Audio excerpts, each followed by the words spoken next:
Hello everyone. 51ನೇ ಪ್ರಶ್ನೆಯನ್ನು ನೋಡೋಣ.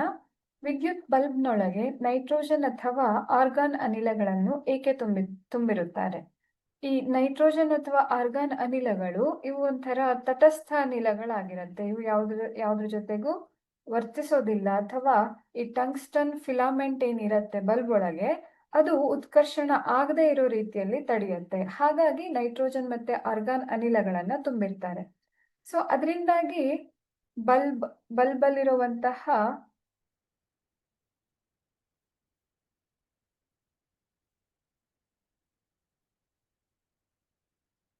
Tungsten filament, tungsten ತಂತಿಯ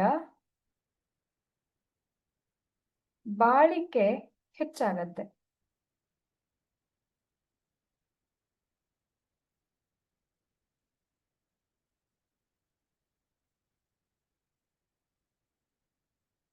ಮತ್ತೆ ಅದು ಉತ್ಕರ್ಷಣ ಆಗದಂತೆ ಈ ಒಂದು ತುಂಬಿರುವಂತಹ ಆರ್ಗಾನ್ ಅಥವಾ ನೈಟ್ರೋಜನ್ ಅನಿಲ ತಡೆಯುತ್ತೆ.